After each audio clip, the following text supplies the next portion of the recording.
عمري ما انسى الليلة دي أبدا. كانت سنة 2018. البلاغ وصلني عن جريمة قتل في حمام سيدات حديث جوه إحدى النوادي الجديدة. نصيبي أحقق دايما في القضايا الغريبة والطويلة، بس القضية دي كانت على قد ما هي ما طولتش، إلى إني طلعت منها باستفادة كبيرة قوي، غير إنها صعبة على أي راجل. ولما أحكي لكم الحكاية هتعرفوا أنا بقول كده ليه.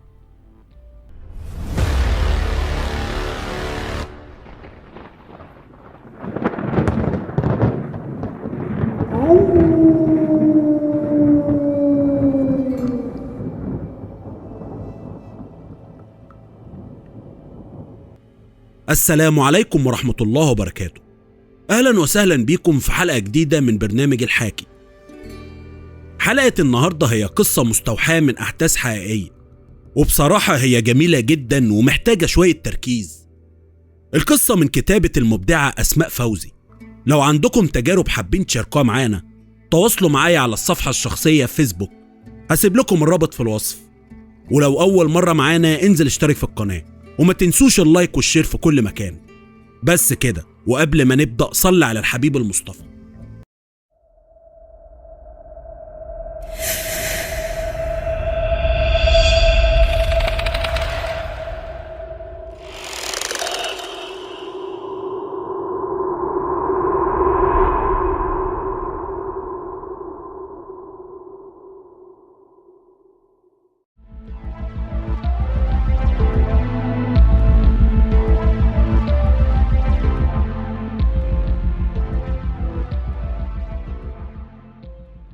أول ما وصلت المكان لقيت الدنيا مقلوبة، موظفين واقفين متجمدين من الرعب، وستات عملاء المكان بيصرخوا، والريحة خليط بخور مع معطر صناعي وصابون باين في الهوا اللي كله بخار. المكان كان معمول بنفس شكل حمام السيدات القديم. المهم دخلت القاعة الكبيرة، الأرضية رخام أبيض لامع مبلول، والمية بتنزل من الجدران الإزاز. إضاءة خافتة ملونة مع البخار عاملة ضباب غريب. وفي وسط الفوضى دي سألت مديرة المكان، فدخلتني مسرح الجريمة ولقيت الجثة. كانت ست أنيقة جدا في أواخر الثلاثينات، باين من الشكل إنها عايشة حياة مرفهة. الاسم اللي بيتردد بين كل الناس هو مدام ليلى. كانت لابسة فوطة نصها متشال من عليها، ووشها عليه علامات الفزع. عيونها مفتوحة على آخرها، وكأنها قبل ما تموت شافت حاجة رجت كيانها. موجود في رقبتها جرح زي ما تكون مدبوحة بمشرط. البخار تقيل لدرجة ان نفسي اتقطع، وكل الأصوات حواليا مكتومة غير صوت تنقيط المية من السقف، لأن مديرة المكان قفلت البخار من وقت قليل. وطبعا الستات بيبصوا لبعض بريبة، وكل واحدة شك في التانية. أنا من جوايا حسيت إن الليلة دي مش هتعدي بالساهل، لأن ورا الضباب ده في سر كبير مستني أكشفه. وقتها قربت من الجثة وبصيت بتركيز وأنا بقول للعساكر: اقفلوا الأبواب كلها، مفيش واحدة تخرج من هنا غير لما يتحقق معاها. طبعا الستات اتلخبطوا، واحدة تصرخ، واحدة تقول حرام عليكم احنا مالنا، وواحدة تترعش وهي مغطية جسمها بالفوطة. أنا كنت مستغرب جدا ليه الستات ما لبستش هدومها قبل ما نوصل، بس لما سألت المديرة قالت لي إنها هي اللي طلبت منهم يفضلوا كده علشان يعني المجرمة تبان. بعدها قعدت على كرسي صغير في الركن وقلت: اللي اسمها صفاء فين؟ انت المسؤولة هنا صح؟ ظهرت ست كبيرة في السن، بس رشيقة وباين إنها مهتمة بنفسها. كانت لابسة حاجة كده زي المايو ومبلول من البخار، وقالت وهي بتتكلم بثقة: أيوة يا فندم، أنا المشرفة هنا. قوليلي آخر مرة شفتي مدام ليلى إمتى؟ هي دخلت أوضة البخار لوحدها من حوالي ساعة إلا حاجة بسيطة، وقالت لي محدش يدخل عليها علشان عايزة تروق دماغها شوية. يعني كانت متضايقة تقريبا يا باشا، لأن وشها كان متغير، بس أنا ما سألتهاش. بصيت حواليا لقيت مجموعة ستات واقفين في الركن، فقلت لهم: بالراحة كده، كل واحدة فيكم هتقول هي شافت ايه. أول واحدة كانت ست لابسة فوطة خضرة وقالت بسرعة: يا فندم أنا كنت نايمة في الركن، ما شفتش أي حاجة خالص، أنا عروسة يا ناس وفرحي بكرة، يا ريت اللي قتلتها تقول ونخلص. انت اسمك ايه؟ اسمي نادية. بتيجي هنا دايما؟ تقريبا يعني كل أسبوع.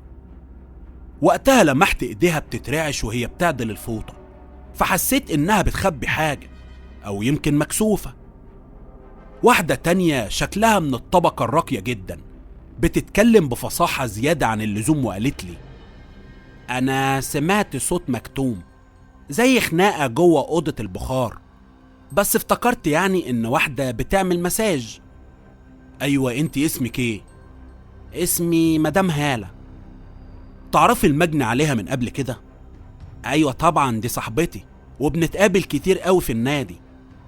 ليها مشاكل بقى مع اي حد؟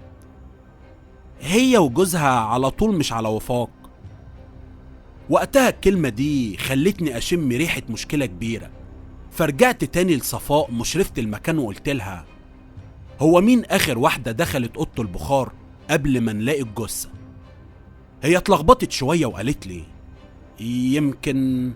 يمكن البنت اللي بتساعد في التدليك، اسمها جميلة. وطبعا ناديت على جميلة، كانت بنت صغيرة شعرها مبلول وعينيها مليانة خوف.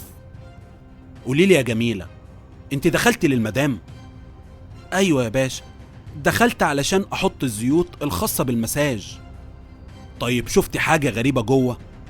شفت واحدة طالعة بسرعة من اوضة البخار قبل ما ندخل. مين هي؟ معرفش، لان البخار كان مالي المكان كله، بس كانت لابسة فوطة غامقة. هنا بصيت على كل الستات وكل واحدة منهم بصت للتانية برعب، فكملت كلامي وقلت لهم: يبقى القاتل لسه هنا. قمت من مكاني وبصيت لكل واحدة وانا بقول: محدش يفتح بقه غير لما اسأله. العساكر كلهم وقفوا عند البيبان يمنعوا اي حد يدخل او يخرج. بعدها مديت عيني على نادية اللي كانت لابسة الفوطة الخضراء، ايديها كانت لسه بتترعش جدا، فقربت منها وقلت لها: انتي قلتي ما شفتيش حاجة صح؟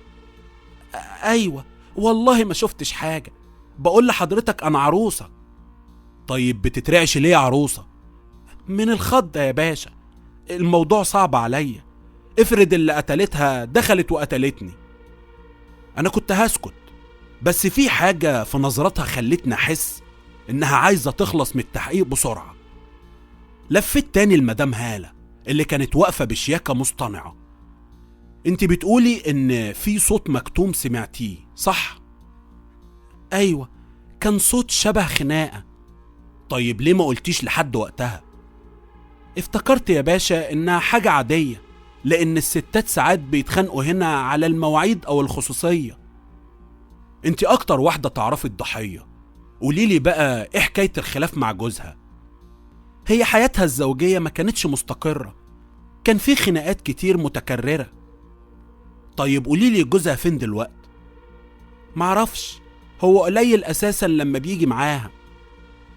هنا سجلت في دماغي المعلومة دي ورجعت تاني على جميلة البنت الصغيرة، كانت خلاص هتقع من كتر الخوف. انت شفتي واحدة طالعة من اوضة البخار، متأكدة انها واحدة ست؟ ايوه يا باشا، كانت قصيرة شوية ولابسة فوطة غامقة. طيب ووشها؟ معرفش، البخار كان مغطي كل حاجة. طيب كان في معاها حاجة في ايديها؟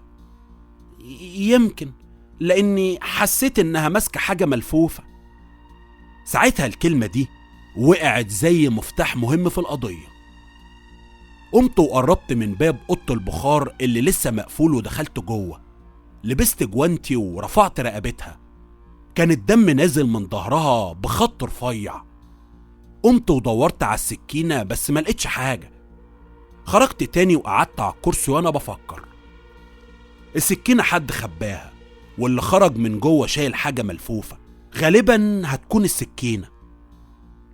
بصيت للستات وقلت لهم: مين فيكو كانت لابسة فوطة غامقة؟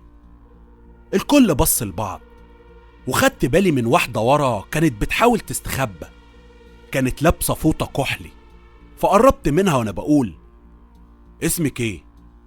اسمي سوسن يا فندم. كنت فين وقت الجريمة يا سوسن؟ كنت في الجاكوزي وفي واحدة شافتني وشاورت على ست ورايا، بصيت لقيتها بتشاور على نادية. ها يا نادية، انت فعلا شفتيها في الجاكوزي؟ اظن كده. معرفش ليه الجو بقى اتقل بكتير، وحسيت ان في واحدة بتكدب جامد. فجأة واحدة من الستات صرخت وهي بتقول: يا باشا، انا سمعت همس جوه الأوضة قبل ما يكتشفوا انها مقتولة. طيب وليه ما قلتش من الاول؟ خفت بصراحة، ما كنتش عايز اورط نفسي في حاجة. سمعتي همس؟ طيب كان صوت راجل ولا ست؟ لا، كان صوت ست عادي. بصيت تاني على سوسن ام فوطة كحلي. انت عندك اي خلافات مع الضحية يا سوسن؟ بالعكس يا فندم، احنا مش قريبين. وقتها طلبت من العساكر يفتشوا كل المكان، اوضة البخار، الجاكوزي والحمامات واي حتة هنا، يمكن يلاقوا سلاح الجريمة. واحد منهم رجع بعد شوية، كان ماسك فوطة مبلولة ملفوف فيها سكينة مطبخ غرقانة بالدم. انا بصيت على الفوطة، كان لونها كحلي مخصصة للشعر، والوحيدة اللي مش لابسة فوطة شعر هي سوسن. بصيت عليها تاني وانا بقول: قوليلي بقى تفسيرك ايه؟ مش بتاعتي، حد بيلفقها لي. ما هي لو مش بتاعتك احنا هنعرف من البصمات، ما تقلقيش. هنا الستات بدأت تتهامس، ونادية قالت لي: يا باشا، سوسن كان ليها خلاف مع ليلى من حوالي اسبوع. قوليلي طيب يا نادية، خلافات عن ايه؟ على راجل، كانوا بيحبوا نفس الشخص. الصدمة دي خلت سوسن تنهار وتبكي. بعدها قالت بصوت هادي: ايوه، اختلفنا بس ما قتلتهاش. طيب كنت فين بالظبط لما ليلى دخلت اوضه البخار؟ زي ما قلت لحضرتك، كنت في الجاكوزي. حد شافك؟ سكتت وما ردتش. في اللحظة دي حسيت ان الصورة بدأت تتكون، بس كان لسه في حاجة ناقصة. رجعت سألت جميلة تاني: انت متأكدة ان اللي خرجت من اوضه البخار كانت لابسة فوطة غامقة؟ ايوه يا بيه، متأكدة. سوسن قالت وهي لسه بتبكي: يا فندم، في واحدة غيري لابسة كحلي النهاردة. قوليلي طيب هي مين؟ سكتت وبصت ناحية هالة، وكل العيون راحت عليها. هالة كان وشها شاحب بس بتحاول تتماسك. كانت لابسة فوطة غامقة عليها نقوش بسيطة، فقلت لها: ما انت لابسة فوطة غامقة فعلا. ايوه يا باشا، بس ما خرجتش من الأوضة خالص.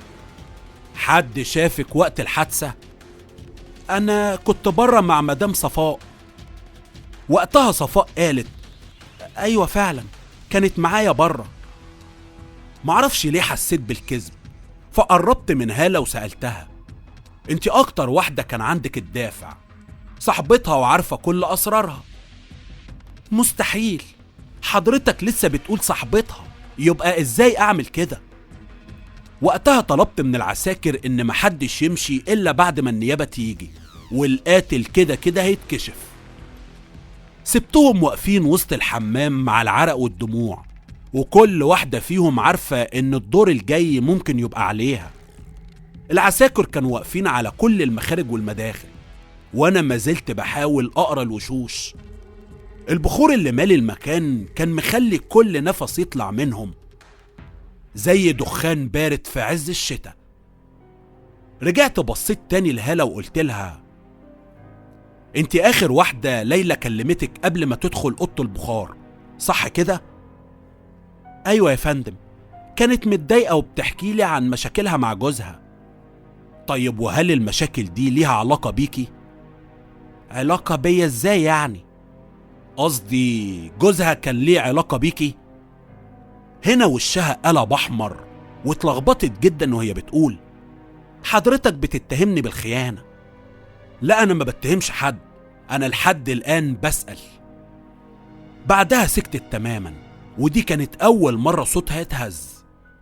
ساعتها صفاء طلعت لقدام وقالت بخوف واضح: يا فندم، من كام يوم سمعت ليلى بتزعق في الموبايل، كانت بتقول مش هسيبهولك يا خاينة، أنا هفضحك في كل مكان. بعد الجملة دي الستات كلها بصت على هالة وأنا معاهم. ها، هتفضحي مين يا مدام هالة؟ لا مش أنا طبعا، على فكرة ده كان سوء تفاهم. وقتها لاحظت إن عينيها بتزوغ يمين وشمال، فقربت منها أكتر وقلت لها: انت الوحيدة اللي كان عندك دافع قوي تخلصي منها، أصل ليلى لو كانت فضحتك حياتك الاجتماعية كلها تنهار. مش حقيقي، أنا ما قتلتهاش. بعدها سوسن اللي كانت بتبكي رفعت راسها فجأة وقالت: هي بتكذب، أنا شفتها طالعة من أوضة البخار، كانت ماشية بسرعة جدا ومتعصبة. طبعا هالة ما سكتتش وزعقت بصوت عالي وقالت: كدابة ازاي؟ انت عايزة تلفقي لي التهمة؟ الصوت العالي ده خلى الجو يتوتر أكتر، الستات بقوا يتهمسوا، كل واحدة فيهم بتشاور بعينيها على التانية. رفعت ايدي علشان اسكتهم وانا بقول: خلاص اسكتوا، هنرجع الحكاية من الأول. قعدت على الكرسي وطلبت ورقة وقلم، كل واحدة بقى فيكو تيجي تقولي بالتفصيل كانت فين بالظبط وقت الحادثة بالدقيقة. وبدأت بنادية اللي قالت: أنا كنت نايمة في الركن. حد شافك يا نادية؟ لا. فكتبت في الورقة نادية مفيش شاهد. وانت يا سوسن كنت في الجاكوزي صح؟ أيوة. حد شافك؟ لا أنا كنت لوحدي. كتبت برضو إن سوسن مفيش شاهد. بعدها جبت هالة وقلت لها: انت كنت مع مدام صفاء صح؟ أيوة، بس مش طول الوقت، أنا دخلت جوه دقايق ورجعت تاني. وهنا سجلت إن هالة شاهدة جزئية. ها، وانت يا جميلة؟ قلتي إنك شفتي واحدة خارجة. أيوة يا باشا، بس مش متأكدة هي مين. وبرضه سجلت إن جميلة شاهدة مش مؤكدة. رجعت الورقة وبصيت عليها، لقيت إن التلاتة الكبار في الموضوع نادية وسوسن وهالة، كل واحدة فيهم عندها فراغ في الوقت ومفيش دليل براءة، والتلاتة لابسين فوط غامقة، وأصلا مفيش غيرهم حواليها في المكان. كده القاتل مش هيعرف يستخبى كتير لأن الدم بيتكلم. في اللحظة دي العسكري جه وكان ماسك كيس بلاستيك شفاف.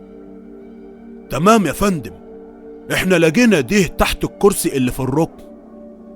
خدت منه الكيس، كان جواه خاتم دهب مرصع بفص أزرق وعليه دم متجمد. رفعت الخاتم قدامهم وانا بقول: مين بقى فيكم صاحبة الخاتم؟ هالة وشها اتسحب وكأنه الروح خرجت منه. ده بتاعي. وقعتيه ازاي بقى جوه مسرح الجريمة؟ يمكن وقع مني وانا معدية. وانت معدية ولا وانت ماسكة السكينة؟ ساعتها انهارت ووقعت على الارض، دموعها نزلت وقالت بصوت واطي: ما كنتش اقصد، كنت عايز اخوفها بس اللي حصل بقى انك ما خوفتهاش، انت قتلتيها. ليلى كانت هتفضحني، كانت هتقول لجوزها وللناس كلهم اني على علاقة بيه. انا دخلت الأوضة واجهها واتخانقنا، ولما مسكتني من شعري انا اتجننت، والسكينة كانت جنب طبق الفاكهة، ومرة واحدة سكتت بعدها، لكن العيون قالت كل حاجة. اتحركت من مكاني وانا بقول للعساكر: كلبشوا ايديها.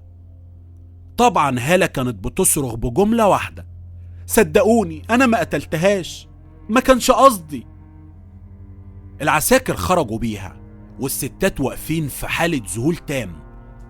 انا دخلت للجثة تاني، ورغم ان اللغز تقريبا اتحل، بس كان في حاجة بتدور في دماغي.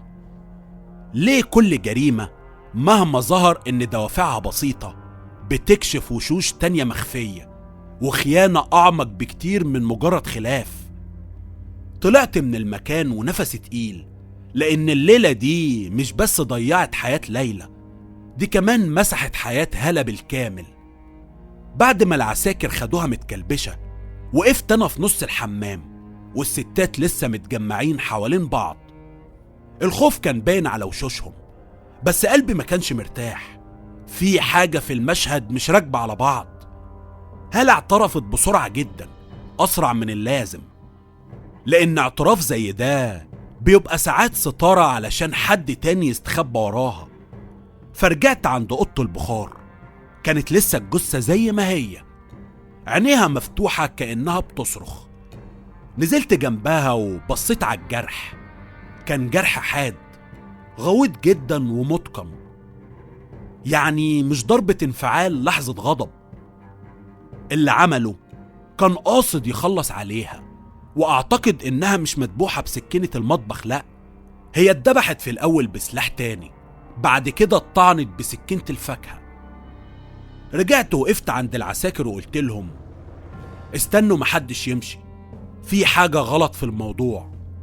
بعد كده دخلت الجاكوزي اللي سوسن كانت فيه، لقيت الأرضية ناشفة زيادة عن اللزوم، كأنها اتنضفت من دقايق.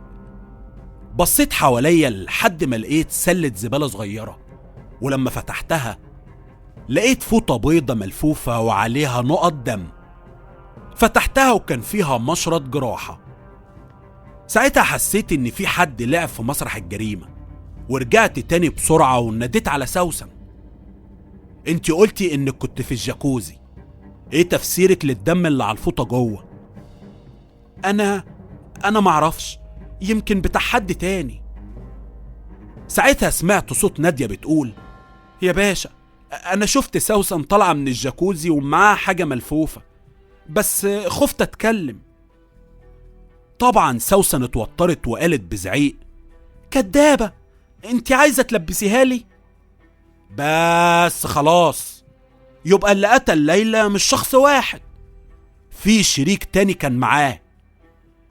رجعت تاني الجميلة البنت الصغيرة بتاعت المساج وقلت لها انت شفت اللي خرج من اوضه البخار، كانت قصيرة صح؟ ايوه يا بيه. وسوسن قصيرة. ساعتها سوسن صرخت تاني وقالت مش انا، والله مش انا، ما هالة قصيرة برضه. في اللحظة دي العسكري جه يجري وقال يا باشا، لقينا المحمول بتاع الضحية تحت الكرسي اللي بره، فكرت واجع من حد فيهم لحد ما لقيت عليه صورة المجني عليها. خدت الموبايل منه، هو كان متكسر بس لسه شغال، ولما فتحت المكالمات الأخيرة لقيت مكالمة مطولة قبل موتها بنص ساعة، كان باسم هالة. كده ليلى كلمت هالة قبل ما تدخل الأوضة، يعني اللي حصل كان متخطط له من الأول. هالة وهي متكلبشة قالت هي اللي دبستني، سوسن هي اللي قالت لي تعالي نواجهها سوا، وانا زي الغبية صدقتها. سوسن هي كمان قالت وهي بتبكي كدابة، دي هي اللي قتلت ليلى. بس مش عايز ولا كلمة يا عسكري، هاتوا الاتنين جنب بعض. وفعلا وقفوا هالة وسوسن قدامي، واحدة بتبكي والتانية بتحاول تبان قوية. بصوا بقى، الحقيقة ان الليلة دي ما كانش فيها قاتل واحد، ده فيها اتنين، واحدة دبرت والتانية نفذت. لا مش انا، قالوها هما الاتنين في نفس اللحظة. وقتها رفعت الموبايل قدامهم وانا بقول على فكرة بقى، ليلى سجلت المكالمة اللي بينكم قبل ما تموت. الجملة دي نزلت عليهم زي القنبلة، وفعلا كان في ملف صوتي قصير، ولما شغلته قدامهم كان صوت هالة بيقول لو ما بطلتيش اللي بتعمليه هفضحك قبل ما تفضحيني. وبعدها صوت تاني اقرب لسوسن بيقول اسكتي احسن لك، علشان الليلة دي تعدي على خير بدل ما تحصل مصيبة. انا قربت وقلت ها، مش خلاص بقى لعبتكم اتكشفت وانتوا الاتنين شركة في قتل ليلى؟ واحدة مسكت السكينة والتانية كانت العقل المدبر. ساعتها هالة قالت بانهيار صدقني هي اللي قتلتها بايديها، انا بس ساعدتها نستر الجريمة. طبعا سوسن ما سكتتش، انت كدابة، هي اللي ضربتها يا باشا، وانا اتورطت معاها من غير قصد. العساكر كلبشوهم بعد ما لبسوا هدومهم، وانا كنت واقف مكاني وبقول لنفسي الجريمة دي مش مجرد خيانة او غيرة، دي شبكة كره، غل ملهوش حدود، خيانة صداقة استمرت سنين. وانا ماشي برا الحمام كان البخار لسه مالي المكان، كأنه ستار دخان بيغطي على وشوش الستات اللي واقفين. ستار لو اتفتح ممكن جدا يوريني أسرار أعمق من اللي اكتشفتها النهاردة. العساكر كانوا بيجروا هلا وسوسن وهم بيتخانقوا، كل واحدة بتصرخ وتتهم التانية. أنا كنت ماشي وراهم، بس في حاجة جوايا برضو مش مريحاني، حاجة بتقولي إن الجريمة دي أكبر من مجرد مؤامرة بين 2 ستات. وده خلاني وقفت قدامهم مرة واحدة وأنا بقول في سؤال واحد بس، مين اللي جاب المشرط أصلا؟ سوسن قالت بسرعة السكينة كانت موجودة في الأوضة جنب طبق الفاكهة، والمشرط هالة دبحتها بيه. وكالعادة هالة اعترضت وهي بتقول كدابة، هي اللي دبحتها، أنا طعنتها بس علشان كانت هتصوت وتفضحنا. اللي جاب المشرط هو اللي كان ناوي يقتل من قبل ما يدخل المكان. بعدها طلعت التليفون تاني وبدأت راجع الرسايل كلها. لقيت رسايل قبل موتها ب2 كان موجود فيها الليلة هخلص منك وهخليك تدفعي التمن. المصيبة ان الرقم كان متسجل باسم صفوت، والاسم ده كان بتاع جوزها. وقتها طلبت ان جوزها يجي حالا. في واحد من الضباط قال لي يا فندم ده راجل اعمال كبير. قلت له مش فارقة، القاتل قاتل مهما كان هو مين. وبعد حوالي ساعة جوزها جه، كان شخص مرتب جدا ولابس بدلة غالية، صوته عالي وهو بيقول ايه الاهانة دي؟ تجيبوني وسط النسوان وتحققوا معايا؟ يعني حضرتك مش عارف تجيب حق مراتي، كمان ابقى اخر واحد اعرف بموتها؟ اولا انت مراتك ماتت مقتولة، يعني طبيعي تبقى اول المتهمين، ومحدش كلم جنابك علشان انا خدت تليفوناتهم. انا كنت في اجتماع مهم طول اليوم، وعلى فكرة عندي شهود كتير. طيب والرسالة دي؟ لما وريته التليفون وشه اتغير، بس خبى ارتباكه بسرعة وقال اي حد ممكن يمسك تليفوني ويبعتها، وبعدين ده سوء تفاهم عادي. فجأة سوسن قالت يا باشا الراجل ده هو اللي ورطنا، هو اللي قال لي ندخل نهدد ليلى ونخوفها. وهالة أكدت على كلامها وقالت أيوة هو اللي قال لي أواجهها، كمان أقول لها تسكت وإلا هنخسر كلنا. طبعا كل العيون اتجهت لصفوت، فابتسم ابتسامة صفرة وقال الستات دايما مهووسين بالمشاكل، حضرتك هتصدقهم ازاي؟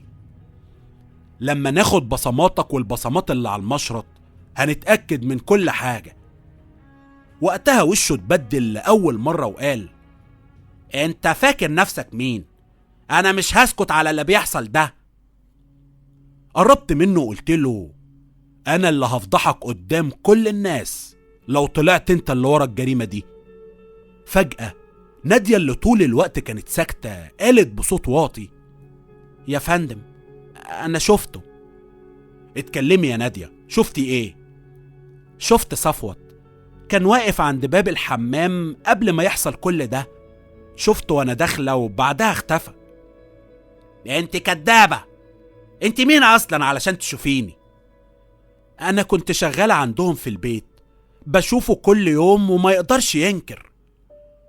كده الخيوط كلها بتقفل عليك يا صفوت، انت اللي حرضت وانت اللي كنت ورا الجريمة. صحيح ما قتلتهاش بايدك، بس ايدك شريكة في الدم. انت فاكر انك خلاص وقعتني في حاجة انا ما عملتهاش؟ انا عندي ناس اكبر منك بكتير ومش هسكت. صدقني مفيش حد كبير على الحق. وقتها صفوت حاول يقاوم كتير، بس العساكر كلبشوه. هلا وسوسن بقى فضلوا يقولوا ايوه هو اللي ورطنا، بس كان لسه جوايا حاجة بتقول إن مش دي نهاية القصة، لأن صفوت مش مجرد جوز غيور، ده وراه شبكة مصالح وفلوس ملهاش مصدر. ولو أنا فتحت الملف ده هلاقي ورق أسود كتير قوي، وإن في دم تاني هيسيل، وكده القضية مش هتخلص لحد هنا. دماغي أساسا مش مستوعبة إن اللي حصل ده كان خناقة عادية، ده فيلم كبير قوي لازم أكشفه. قعدت تاني على الكرسي وبصيت للستات اللي لسه واقفين وسألتهم: ليلى هل كان ليها علاقات غير جوزها؟ الستات بصوا لبعض ومحدش اتكلم، فقلت لهم إن اللي هيسكت كأنه شريك في الجريمة. ساعتها هالة قالت وهي بتبكي: أيوة، ليلى ما كانتش بريئة، كانت على علاقة براجل تاني. أيوة بقى، هو مين؟ دكتور كان بيجيلها هنا في النادي، اسمه عادل، بس العلاقة بينهم كانت سرية، أو يمكن في الأول كانت سرية، بس جوزها شم ريحة الموضوع ومن يومها اتحول وعايز يقتلها. صفاء قطعت الكلام وقالت: صح، أنا سمعتهم قبل كده بيتخانقوا. ليلى بتقول لصفوت: أنا مش هعيش معاك وأنا مش بحبك، وهو رد وقال: لو مش ليا مش هتكوني لحد تاني. وعلى فكرة هو كان بيخونها بس برضه بيحبها. الكلام كان كفاية يوضح حجم الكارثة، بس لسه في حاجة تانية ناقصة. رجعت سألت نادية اللي كانت شغالة عندهم: انت ساكتة ليه يا نادية؟ اتكلمي. ساكتة علشان أنا سمعت أكتر من كده. طيب ما تتكلمي وقولي، ولا هنشحت منك الكلام؟ ليلى ما كانتش بس مع الدكتور عادل، هي كمان كانت بتتواصل مع واحد أصغر منها، شاب كده اسمه كريم بيشتغل في الجيم. كده الجثة دي مش بس ضحية غيرة، دي ضحية شبكة كاملة من الخيانة. علشان كده سألتها: قصدك يعني إن جوزها عرف؟ أيوة، علشان كده هددها. بس الغريب إنها كانت ناوية تسيبه فعلا، كانت محضرة أوراق تخص قضية طلاق، بس الموضوع ده قديم من فترة، وأنا سبت الشغل علشان هتجوز. طبعا الموضوع اتعقد أضعاف أضعاف: جوز، حبيب سري، صديقة خاينة، وشغالة بتخفي الأسرار. قربت من هالة وقلت لها: عايز أعرف حاجة واحدة بس، انت كنت شريكة في الجريمة ليه؟ كنت خايفة لأن ليلى لو اتطلقت من صفوت هتفضحني وتقول إنه كان على علاقة بيا. صدقني أنا وقعت في نفس الفخ. بصراحة دماغي من كتر البلاوي لفت كده واتعمل لها ايرور. دول كلهم خاينين، كلهم باعوا بعض. طب قوليلي يا هالة، سوسن دخلت ازاي في الموضوع؟ سوسن كانت بتحب صفوت من ورا الكل، هو وعدها بالجواز لو ليلى اختفت من الدنيا. ها يا سوسن هانم، هل الكلام ده صحيح؟ ايوه يا باشا، هو قال لي استنى شوية واول ما تخلص منها هنتجوز، وانا صدقته زي الغبية. للأسف هو لعب بيكوا كلكوا، حبيبة في السر وصديقة خاينة وزوجة خاينة اتحولت لضحية. الكلمة الأخيرة لفتت انتباه كل الموجودين، فصفاء قالت لي: ضحية؟ ضحية ازاي وهي بتخون جوزها؟ في اللحظة دي العسكري رجع ماسك ورق وقال: يا باشا، لقينا ده في شنطة ليلى. فتحت الورق لقيته عقد تنازل لصفوت عن كل حقوقها مقابل عدم فتح علاقاتها. كده اللغز كله وضح قدامي. صفوت عرف ان مراته هتفضحه وتسيبه، فاستعان بهالة وسوسن علشان يهددوها ويسكتوها. بس لما ليلى واجهتهم بقوة الخطة قلبت لجريمة قتل. بس السؤال اللي لسه ملهوش جواب: مين اللي مسك السكينة وضرب الطعنة الأولى؟ ومين اللي دبحها بالمشرط؟ بصيت لهالة وقلت لها: انت ولا سوسن؟ الاتنين قالوا في نفس اللحظة: هي. انتوا بتنكروا ولا بتتعازموا على بعض؟ على فكرة انتوا الاتنين متهمين بالقتل العمد مع سبق الإصرار، وطبعا الزوج شريك ومحرض. وعايز اقول لكم حاجة مهمة، اللي حصل ده مش بس جريمة قتل، ده درس عن ازاي الخيانة والخداع ممكن يمشوا بين الناس زي سم يقتل من غير ما حد يحس بيه. وقتها برضو كان عندي احساس ان لسه في ورق مخفي. الشاب كريم والدكتور عادل لحد الآن لسه ما طلعوش على المسرح. وقتها العسكري جه وقال لي ان في واحد بره بيقولوا ان عايز يقابلني واسمه كريم. دخل شاب لابس ترنج رياضي، جسمه مشدود وعلى وشه علامات توتر، عينه بتلف شمال ويمين كأنه داخل عش دبابير. انت كريم صح؟ ايوه يا باشا، انا كنت عارف ان اليوم ده كده هيجي. ليه بتقول كده؟ وبعدين انت ايه علاقتك بليلى؟ هي كانت بتحبني، وبصراحة انا كنت بستغلها. ايوه يعني ايه؟ يعني هي كانت بتدور على حد يهتم بيها، وانا كنت محتاج فلوس. هي دفعت لي علشان ما بينش واوهمها بالحب. هنا هالة زعقت وقالت له كداب، انت كنت بتروح لها البيت. يا باشا كلهم كانوا عاوزيني اعمل معاهم علاقات، كل واحدة فيهم طرف من الخيانة. طيب سيبك منهم دلوقتي، انت كنت فين وقت الجريمة؟ كنت موجود في الجيم، وتقدر تسأل كل الموجودين. واساسا انا عرفت ان ليلى كانت عايزة تقطع علاقتنا. معنى كده ان عندك دافع للقتل؟ لا يا سعادة البيه، بس اللي قتلها كان عارف انها عايزة تفضح الكل، وانا بحبش اسمي يتجاب على لسان شوية نسوان زي دول. الكلمة دي خلتني اتأكد ان كريم عارف حاجة اكبر. وقبل ما اكمل معاه، العسكري قال لي ان الدكتور عادل واقف بره. خرجت بره الحمام لقيت عادل، كان لابس شيك جدا بس عرقان ووشه مش طبيعي. اول ما شافني قال انا ماليش ذنب، هي اللي جرجرتني. انت كنت على علاقة بيها صح؟ ايوه، بس ما كانتش علاقة حب، هي كانت بتهددني. ايوه، بتهددك بايه بقى؟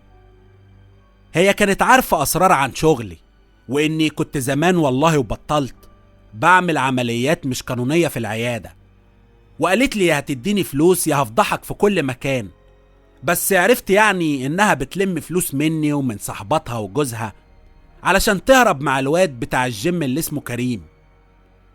يعني كل واحد فيكم ليه مصلحة في موتها، جوزها علشان الطلاق والفضيحة، وكريم علشان هيسيبوا بعض من غير ما يتكشف ولا يتجاب سيرته، وانت علشان اسرارك القديمة، وهلا وسوسن علشان الخيانة، وطبعا خايفين غسيلهم الوسخ يتكشف.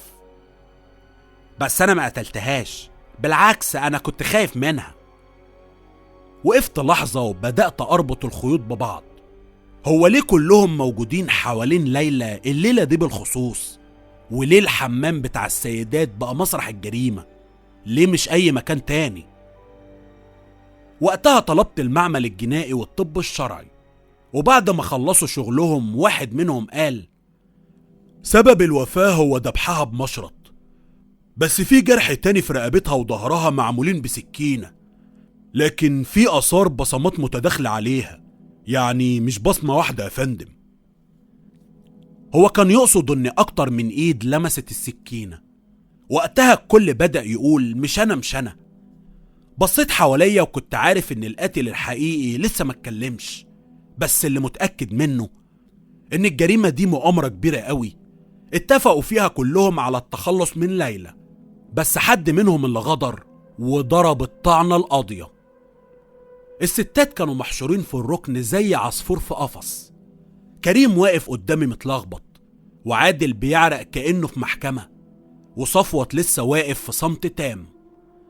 كل واحد منهم عنده سر، وكلهم عندهم دوافع يخلصوا من ليلى. بس اللي يقتل مش لازم يكون عنده دافع، ده لازم يكون عنده شجاعة علشان يدي الضربة المميتة. قربت تاني من نادية الشغالة اللي اعترفت انها شافت صفوت، وسألتها قوليلي الحقيقة كلها، انت شفتي ايه؟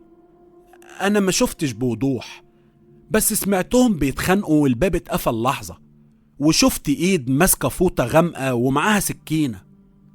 ايوه، راجل ولا ست؟ معرفش، خفت ادخل وانا واحدة غلبانة هتاخد في الرجلين، بس سمعتهم بيتخانقوا. ولما الباب اتقفل لحظة شفت ايد ماسكة المشرط وصاحبتها لابسة فوطة غامقة، بس كان البخار مغطي الوشوش. وعلى فكرة يا باشا، ممكن حد تاني يكون دخل متخفي كده، يبقى لسه في حاجة ناقصة. ساعتها امين الشرطة جه ناحيتي وقال: يا باشا، الكاميرات اللي في مدخل حمام البخار جابت مشهد غريب شوية. في واحدة دخلت لابسة فوطة غامقة، بس ملامحها مش واضحة بسبب البخار. دخلت اشوف الكاميرا لحظة دخول واحدة جسمها رفيع، كانت لابسة فوطة غامقة وماشية بسرعة، وفعلا ملامحها مش واضحة بسبب البخار. بس في حاجة شدتني، حركة الايد وهي بترفع الفوطة كانت شبه حد. رجعت تاني وبصيت على كل الموجودين: هالة، سوسن، نادية وجميلة وصفاء. وبعدها وقعت عيني على نادية، ايوه الشغالة اللي بتقول انها كانت شاهدة، وقلت لها: تعالي هنا يا نادية. ليه يا بيه؟ انا ما عملتش حاجة. ساعتها سوسن قالت لي: اكيد هي اللي قتلتها. نادية وقفت قدامي وقالت بتوتر: انا ما كنتش عايزة اعمل كده، بس هي اللي طردتني من البيت وكانت هتفضحني قدام خطيبي. ايوه ليه؟ ايه اللي بينك وبينها؟ جوزها صفوت حاول كتير معايا، وهو قصادكم اهو عامل ما يعرفنيش. كدابة، انا هعرف الاشكال دي. لا انا مش كدابة، وهي وعدتني انها تسيبني في حالي، وانا هسيب البيت واتجوز واسافر. بس قبل الموضوع ده بكام يوم قالت لي: انا هكلم خطيبك وافضحك انت وهو. اصل يا بيه صفوت النجس كلمني يومها وهي سمعته. طبعا اتجننت وخفت من تهديدها، وقررت اجي هنا واخلص عليها. ولما سمعت ان الكل عاوز يخلص منها دخلت اوضه البخار ولقيت السكينه واقعه وهي ميته وخلصانه. انا والله ما قتلتهاش، هي كانت ميته، بس علشان كنت متغاظه منها مسكت السكينه وضربتها في رقبتها. بعد كده خبيت السكينه، وبعد تهديد الكل كان لازم اسمع اعترافاتهم كلها. فسألت هالة: الطعنة انت اللي اديتيها بايدك صح؟ قالت لي: ايوه. وسوسن قالت لي: انا اللي ذبحتها، بس ما ندمتش، هي كانت بتلعب بينا كلنا زي قطع الشطرنج. واتقبض عليهم كلهم، وبعد فترة تمت محاكمة الجميع. سوسن اتحكم عليها بالإعدام لأن ضربة المشرط هي اللي موتت ليلى، وصفوة اتحكم عليه بالمؤبد. أما بقى هالة ونادية فاتحكم عليهم ب15 سنة. الخيانة يا جماعة لعبة خطيرة، واللي بيلعب بيها لازم يتوقع نهايته على سكينة الغدر.